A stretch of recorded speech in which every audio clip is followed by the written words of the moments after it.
CM Gehlot ने किया Shri Krishna board के गठन और सेना में अहीर रेजिमेंट की मांग का समर्थन। यादव समाज में जाहिर की खुशी।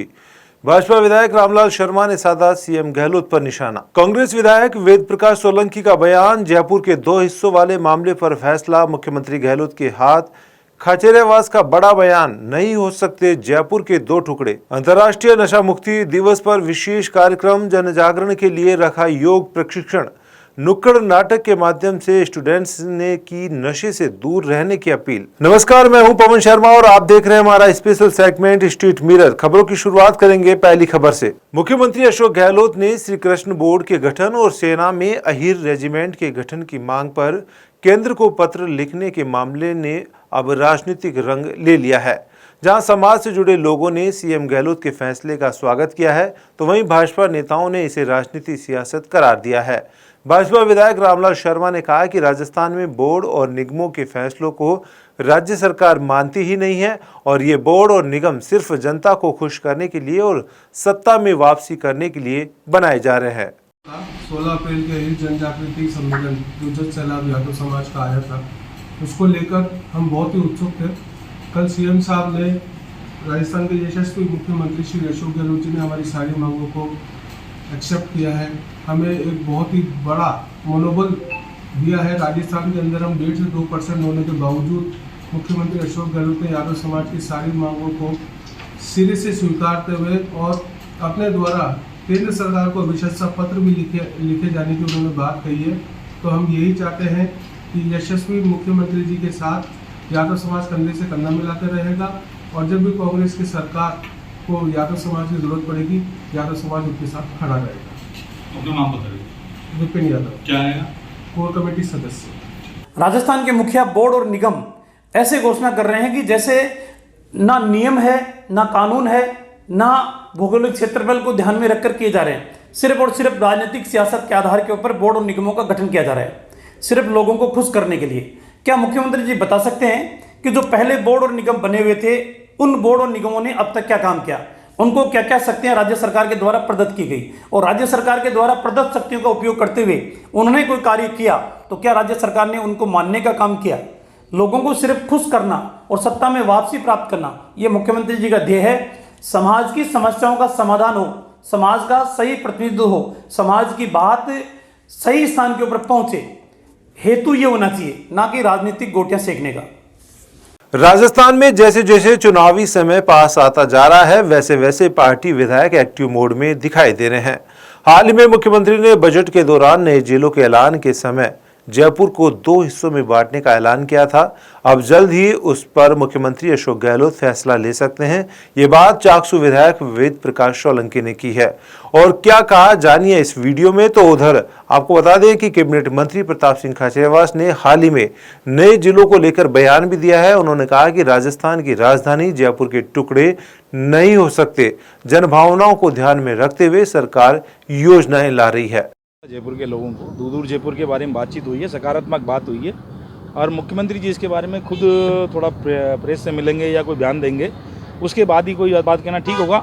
लेकिन सकारात्मक रूप से अपनी जो बातें थी, विशेषकर मैंने मेरे जो माधोराजपुरा क्षेत्र के लोग जनता के जो चाह रही थी, जो आंदोलन कर रही थी, उनके बारे में बता दिया सारी चीज़ें कि चाकसू विधानसभा क्षेत्र का एक भी गाँव दूधू के अंदर नहीं जाना चाहिए, ये भी बता दिया गया था। एडीएम जो उनका एरिया लगता है, एडीएम के अंदर भी हमारा इलाका कोई नहीं है और जो जिस तरह का इलाका उनका है, दूधू को जिला बनाएं तो इनके इलाकों को बनाएं, दूधू को बना दें, अकेले को जिला बनाएं, प्रदेश बनाएं, जो भी बनाना है उनको बना दें। उसमें माननीय मुख्यमंत्री जी ने सकारात्मक रुख दिखाया है और हो सकता है 1-2 दिन के अंदर इसका पटाक्ष हो जाए और जो जयपुर है उस तरीके से, जो पहले जयपुर था, जयपुर शहर रूरल, उस तरह से हो जाए। क्या जयपुर शहर देहात के नाम से नया जिला बनेगा कोई? देखिए, हो सकता है। माननीय मुख्यमंत्री जी सारी ये जो ऑप्शन थे वो सारे पूछ लिए उन्होंने, जो भी ऑप्शन थे। अब वो निर्णय उनको लेना है। सब जनप्रतिनिधि अपनी अपनी बात रख दी है और अपनी अपनी बात को जो बोल सकते थे वो बोला है सब लोगों ने। घटनाक्रम हुआ कि नाराजगी में आपने इस्तीफे तक की पेशकश कर दी है? देखिए, कोई नाराजगी की बात ही नहीं हुई। जब मुख्यमंत्री जी ने आते ही सारी बातें कह दी है कि जो भी आप लोग चाहेंगे वही होगा, तो इस तरह की बात करने का मौका मिला, न कोई ऐसी बात थी और न कोई ऐसी बात आई सामने।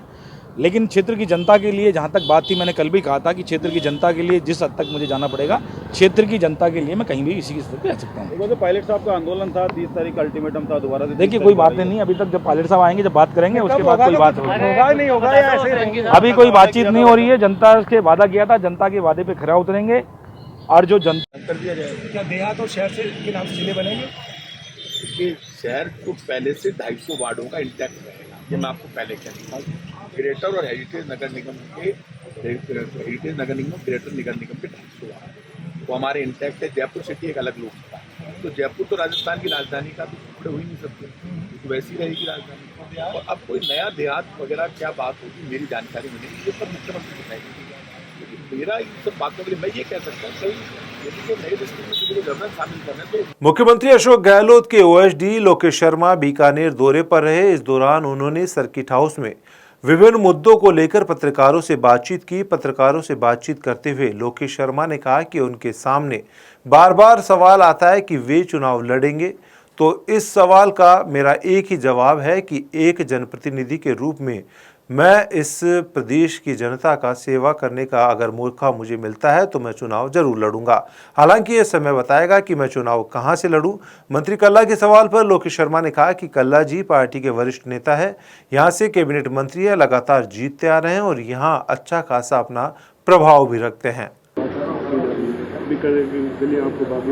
हाँ, बीकानेर की गलियां तो भाग गई हैं और मुझसे ये बार बार सवाल किया जाता है कि आप चुनाव लड़ेंगे या नहीं लड़ेंगे। तो मेरा एक ही जवाब है कि मैं राजनीतिक व्यक्ति हूँ और मुझे भी एक जनप्रतिनिधि के रूप में इस प्रदेश की जनता की सेवा करने का अगर अवसर प्राप्त होगा तो मैं बहुत भाग्यशाली होऊंगा। मैं भी विधानसभा में बैठकर प्रदेश की जनता की सेवा करना चाहता हूँ।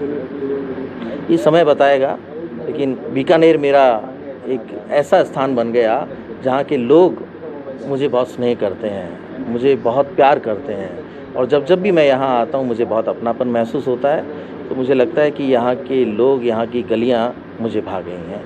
और देखिए कल्ला जी हमारे वरिष्ठ नेता हैं, यहाँ से हमारे कैबिनेट मंत्री हैं और वो यहाँ से चुनाव जीतते आए हैं। उनका बड़ा अच्छा प्रभाव है, अच्छे काम उन्होंने किए हैं। और अब जिस तरह की बातें चल रही हैं ये तो केंद्रीय नेतृत्व तय करेगा कि उसमें आने वाले समय में कोई उम्र का राइडर लगाना है टिकटों के वितरण में या कोई और उनको सोच रखनी है। तरह तरह के सर्वेज हमारी अलग अलग एजेंसीज कर रही हैं, उन सर्वे में क्या आ रहा है, उन सब के बाद ये डिसाइड होगा कि कौन कहाँ से किस रूप में चुनाव लड़ेगा। तो मैं भी यही कहना चाहता हूँ कि समय बताएगा कि मैं चुनाव कहाँ से। जयपुर के चाकसू में युवक पर खंजर से जानलेवा हमला करने का मामला सामने आया है। घायल का जयपुर के एसएमएस अस्पताल में उपचार चल रहा है। पुलिस ने बताया कि बीती रात फिरदौस होटल से खाना खाकर युवक निकल रहा था, तभी अचानक होटल पर आए युवक ने पेट में खंजर घोंपकर घायल कर दिया। फिलहाल किसी बात को लेकर कहासुनी की बात सामने आ रही है। पुलिस की माने तो हमलावर आरोपी मौके से फरार है। देखो, पहले तो मैं करेक्ट कर दूं कि वो चाकू नहीं था, वो खंजर था। तो हमने तो कभी देखा है तो सीरियल्स में जो राक्षस कैरेक्टर होते हैं उनके कंधों पे देखा खंजर। मैंने पहली बार देखा मेरे करियर में। तो वो जितना जाने में नुकसान करता है उससे डबल नुकसान वो वापस आने में करता है। तो उसकी करीब 22 सेंटीमीटर की लंबाई थी। और ये जैसा पुलिस ने बताया कि ये स्टोरी जो है चाकसू में कहीं हुई है, लेकिन हमारा कंसेंट सिर्फ यहाँ से शुरू होता है कि मरीज़ हमारे पास 3 बजे आया है और उसके पूरा चाकू जो वो मतलब खंजर जो था पेट में उतरा हुआ था। और हमारी टीम में जो हमारे सदस्य वहाँ ड्यूटी पे मौजूद थे उन्होंने देख के तुरंत मुझे सूचना दी। हमने ओटी तैयार किया, एनेस्थीसिया टीम वहाँ आई और मरीज़ को तुरंत हमने ऑपरेशन में लिया। हालांकि हमें ये भय था कि मरीज़ बचेगा कि नहीं, क्योंकि उसकी लंबाई चौड़ाई इतनी ज़्यादा थी और जिस जगह पे था तो वो ऐसा भी लग रहा था कि पता नहीं इसने क्या क्या काटा है। पर ऑपरेशन जब किया तो हमें मतलब बहुत अच्छे से सफलता मिली। तो ये चाकू जो है आंतों के बीच में से बड़ी आंत, छोटी आंत और पेट को चीरता हुआ मुख्य धमनी के पास जाके रुका हुआ था। अगर वो 1 या 2 इंच और आगे सरक 1 या 2 सेंटीमीटर भी आगे सरक जाता तो ये मरीज़ वहाँ से यहाँ तक पहुँच ही नहीं पाता।